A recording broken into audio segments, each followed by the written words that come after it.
but still stuck with money? Let's be real. The best time to get your money right was yesterday. The next best time is today. I know, I get it. I've been there. Credit card debt, bills piling up, and not taking those calls. I was making good money, but still living paycheck to paycheck. I didn't know what I didn't know. I was embarrassed and I was ashamed. Can you relate? But I have good news. You can take action today. It's not too late. Hi, I'm Dignity Coach MarieYolaine, and I am here to empower you to reclaim dignity in your finances.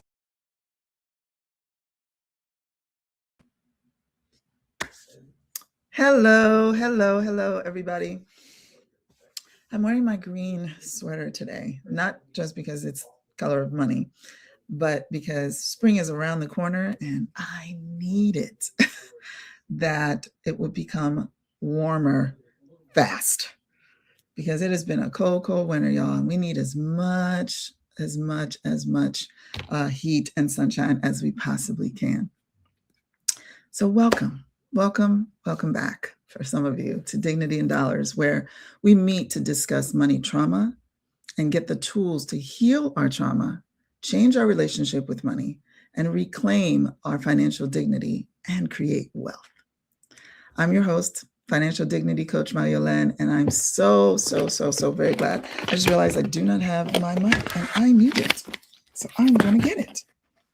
This is real life, and we like real life. That's the same way we should look at our money, right? Once you figure something out, don't sit around going through challenges and changes. Fix it. There we go. So today we are talking about something so many people need to hear.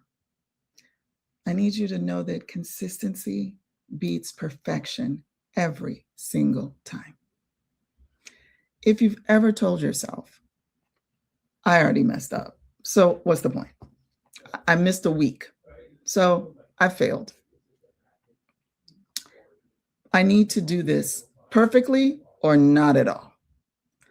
Why can't I get this together about my money? Then this episode is for you. Because the truth is this: you do not need perfect money habits. You need steady money habits.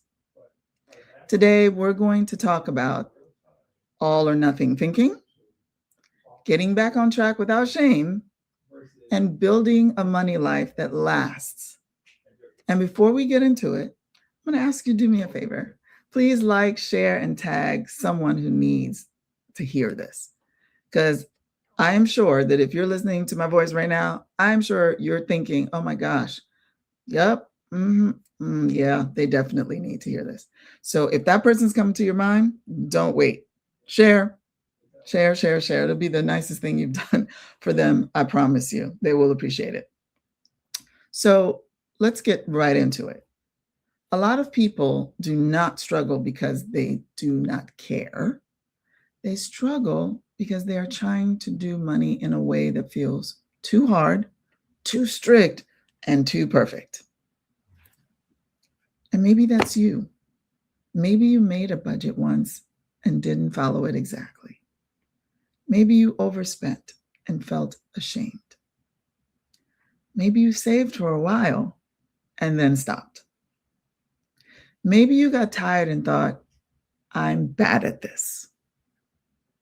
But let me tell you, one hard day or week does not mean you are bad with money. It means you're human. And when you live in an all or nothing mindset,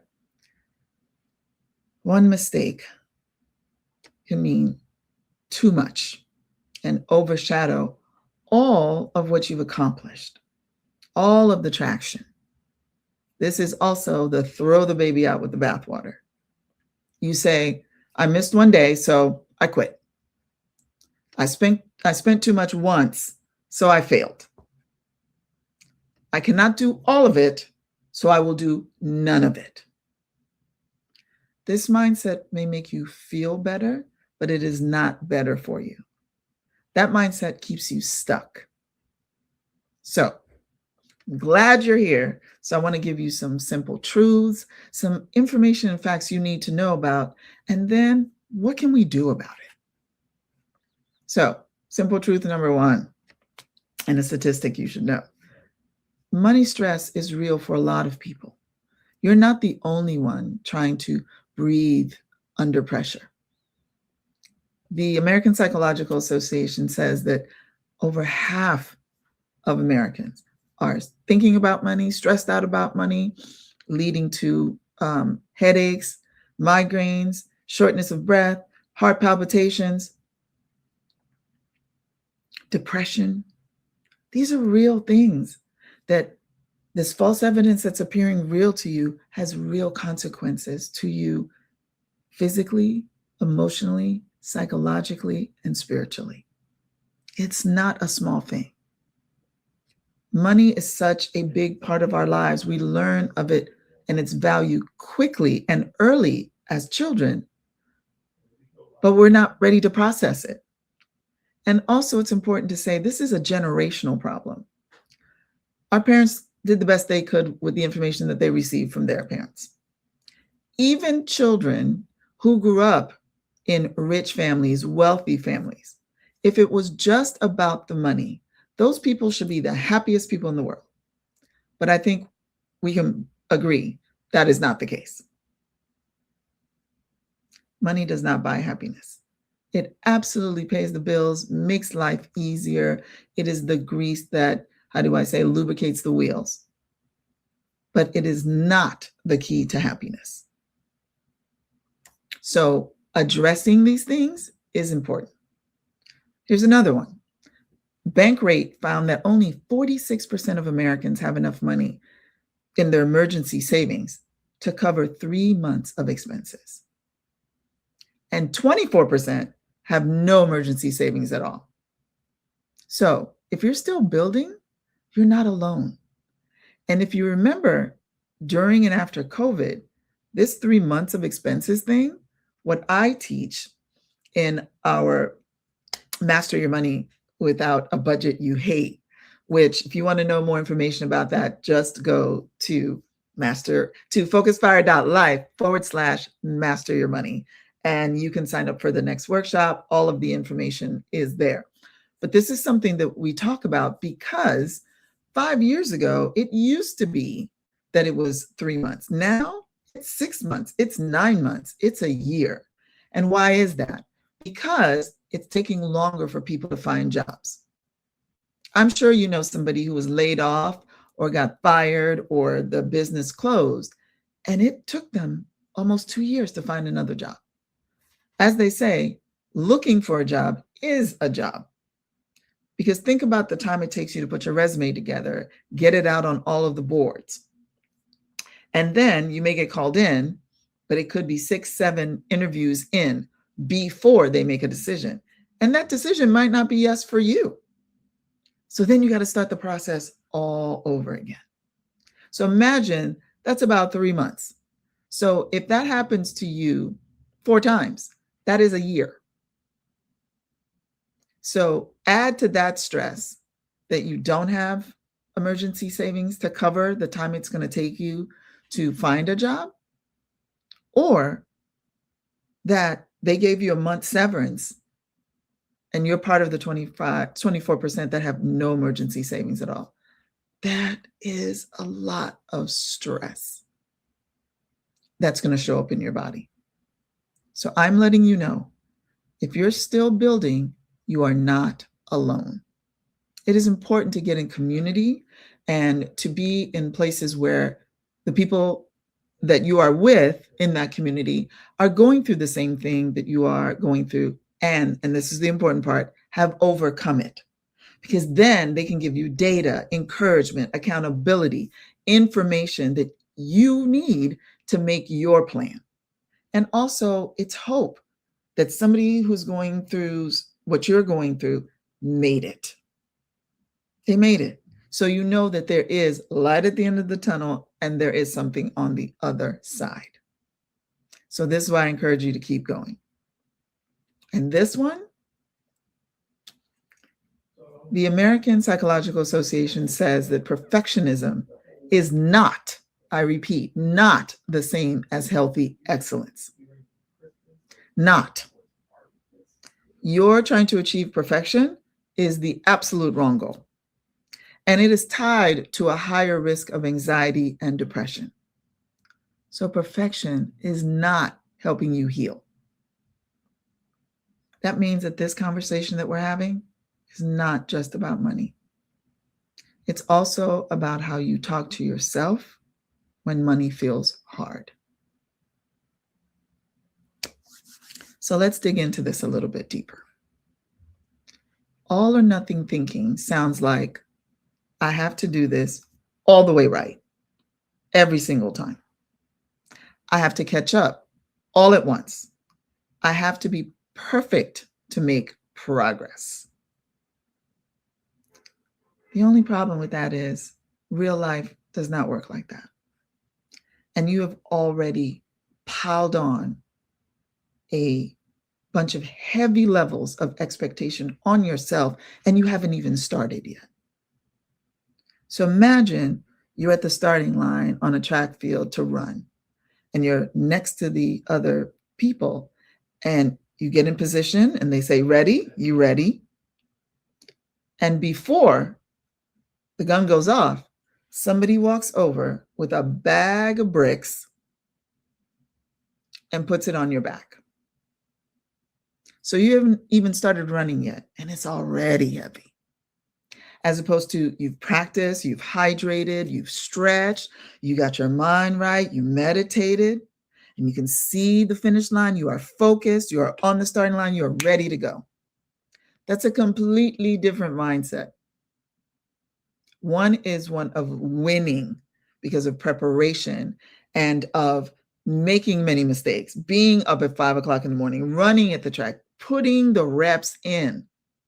And the other one is I'm already burdened with this. I can barely lift up my head to see the finish line because of all these bricks on my back. That is not a good plan. We need to have a plan that deals with our real life. That is how we're going to have real healing. Healing your relationship with money is not one big moment. It's many, many small moments. Just like I said, the runner, when we see them, what do we know? We know that they've been practicing for the last 6 months or 6 years. And every day there's a bunch of little decisions that they make. Going to bed early the night before so that they can get 8 hours of sleep. Getting up and stretching, praying, meditating, drinking water, eating a good, healthy breakfast, snacking throughout the day, and making sure that their workout does not wipe them out. And then having recoup at the end of the day. That could be Epsom salt bath. How do I know all of these things? I used to run track. And I'm telling you, the recoup is real. Your body will only take you as far as you take care of it. So all these little small moments I just talked about as being someone who ran track, same thing applies to changing your relationship with and healing your relationship with money in small moments. It's checking your account, not because you're going to judge yourself, but just start to check it. One of my clients said this week in our one-on-one, because after people take the workshop, most then go on to the Financial Liberation Bootcamp and then join our community. Because we have to be honest about this. It's been decades of misinformation, making mistakes, feeling shame, feeling alone, feeling like you're cursed, can't seem to keep money, make money, but don't know where the money is going.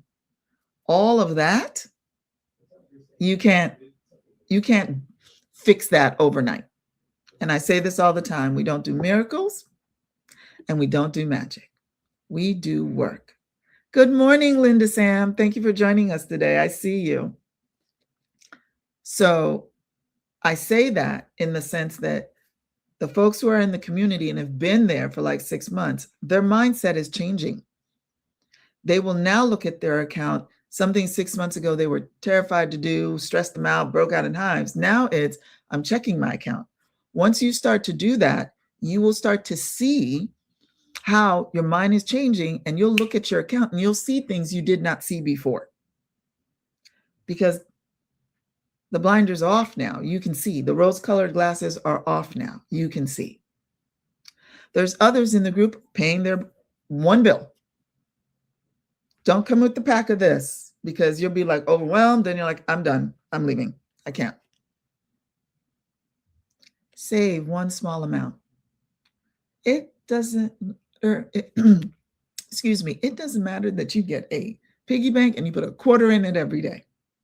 This action, this muscle of putting $1, a quarter into this bank, this little piggy bank or a jar or whatever you want to do, or setting up auto to move from your checking to your savings, it's exercising the muscle physically and mentally.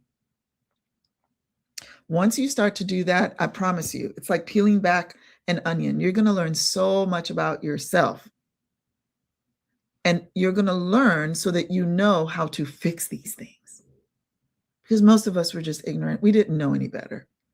And forgiving yourself first is the first thing that you need to do. Then you can look at the truth without running from it. Because you'll know that it wasn't your fault. You did the best that you could do.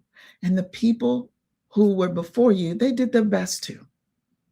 And even if they didn't, even if they gave you wrong information, even if they took your identity and opened up a credit card while you were a kid and they were bad money managers, forgive them too, so that you can be free and that space can be open for you to heal.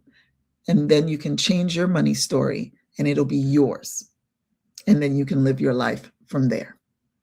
So do not write yourself off. Try again. Try again. Because the more information that you have, the better decisions that you can make. That is consistency. And then you'll continue to do a little bit every day. And after a while, it's like riding a bike. You will never forget. You'll hop on the bike, you'll ride, you put it away. The next day, when you hop on again, you start pedaling, and muscle memory comes back, and you balance yourself, and you're back to riding. I haven't ridden a bike in over a year, but my bike is downstairs, and I will be riding it this summer, but I will not need to learn how to ride the bike again. I will just start pedaling, and it's going to come back to me. So, and it won't be perfect, which is okay. Because what perfection says to us is, do it all. Right now. No mistakes. But consistency is our friend. Consistency cares about us. And it says, do the next right thing. Take the next one step. Give yourself grace. Be kind to yourself. You're doing good. You're getting better. Repeat after me, because we're going to dismantle one thing right now. You've heard it said, practice makes perfect. Lies. Lies. Lies. Practice does not make perfect. Practice makes stress. If you're trying to be perfect. Here's what practice really does. And this is what you can say to yourself going forward. Practice makes progress. Little by little. You're practicing because you want to get better. You're not practicing because you want to be perfect. Trust me when I tell you, you don't want a perfect life. It is impossible to maintain. But a life that is full of purpose and progress is much more fulfilling. You get to live it. You get to enjoy it. You get to fail. You get to learn from your mistakes. And then if you're wise, you pass that information down and you pass the baton like we do in track. And that is your legacy. Practice makes progress. So let's talk about how to get back on track without shame, because this is a major problem that I see, whether folks are coming to the workshop or taking the boot camp and then being in the community. Once we start to deal with this, we see all the levels of shame that are underneath. And this part matters so much. A lot of people do not need a better spreadsheet at first, because you've heard that 1,000 times. Just write it down, put it in a budget. No, you need a kinder restart. You need a safe place, like a community. You need a non-judgmental zone. You need a guide, someone that has been through what you've been through and can help you and guide you along with no judgment. So let me say this clearly. You can get back on track without beating yourself up. Because shame says, you should have known better. Look at you, messing up again. You will never change. But dignity says, tell the truth. Take the next step. Keep going. Many little steps, many little moments. And I will add, give yourself time and grace. When you miss a step, your job is not to punish yourself. Your job is to return. Return to your plan. Return to your values. Return to the small habit that supports your peace. So I want to leave you with 3 simple actions you can take this week. Action number 1, pick one habit, not 5, 1. Maybe it's checking your account every morning. Just to check. Your goal is to become a better checker, not to fix everything in the account. Because that's a big one. Folks are like, I don't even look at it. Look at it. Don't do anything. Get good at looking at it. Because if you get good at looking at it, you will stay a little bit longer. You will look at your spending. I promise you. I know it sounds insignificant, but don't jump over that. Look at it and then go do something else. And give yourself super soul clap and a pat on the back. You looked at it. Maybe after that, it's a weekly money date with yourself. Make looking at your accounts, your bills, make it something that is a good process for you. For example, for me, I like to make some tea. I like some nice classical music playing. I lay everything out on the table and I take it at my own pace. It is not a laborious thing I don't want to do, a burden. I hate this. This is the worst thing I want to do. If that is the attitude that you're going into working on your finances with, it will not be a good experience for you. So I encourage you, create the environment that you want that brings you peace and calm, and engage in it then. You'll see after a while that your pressure goes down and you'll look forward to sitting down and having this weekly money date with yourself. Another suggestion, maybe it's saving $10. As I said before, if you want to get a piggy bank and put a quarter in it, it's the same skill. It's the same skill. Don't stress yourself about the amount. What you're learning is to this muscle and the consistency. That is what you're learning. Action number 2. Make your restart plan now. Don't take all of this information I'm giving you and go, oh, that's nice. It could work for other people, probably not for me. It can work for you. But you have to reach.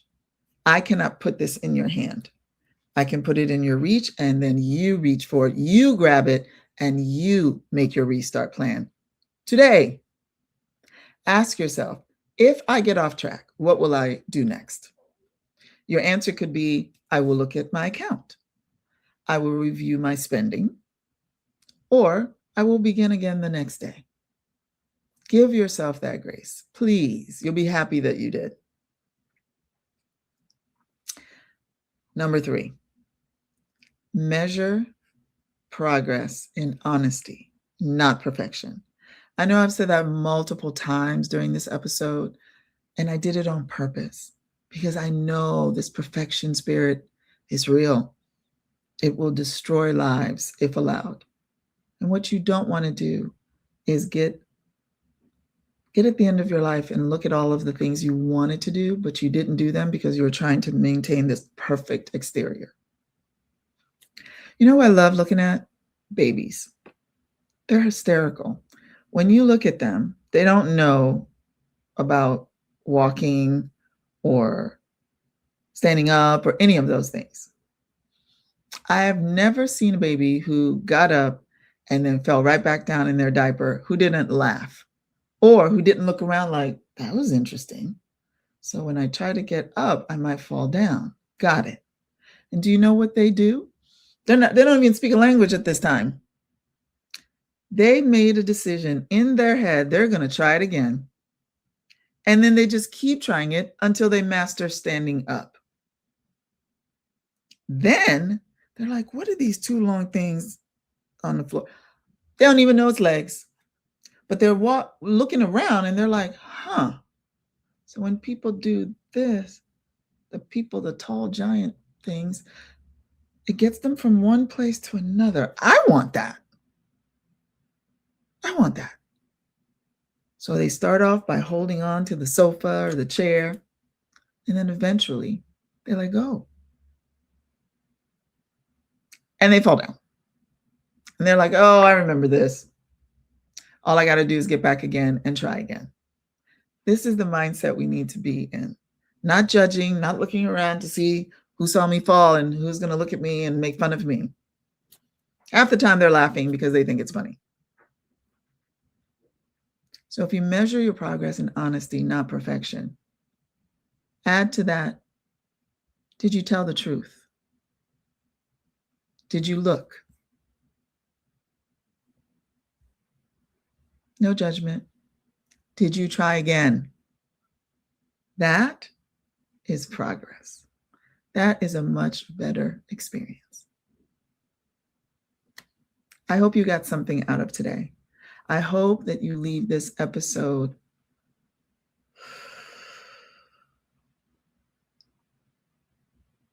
I hope you leave knowing that your job is not to get perfect with your money. Your job is to face it.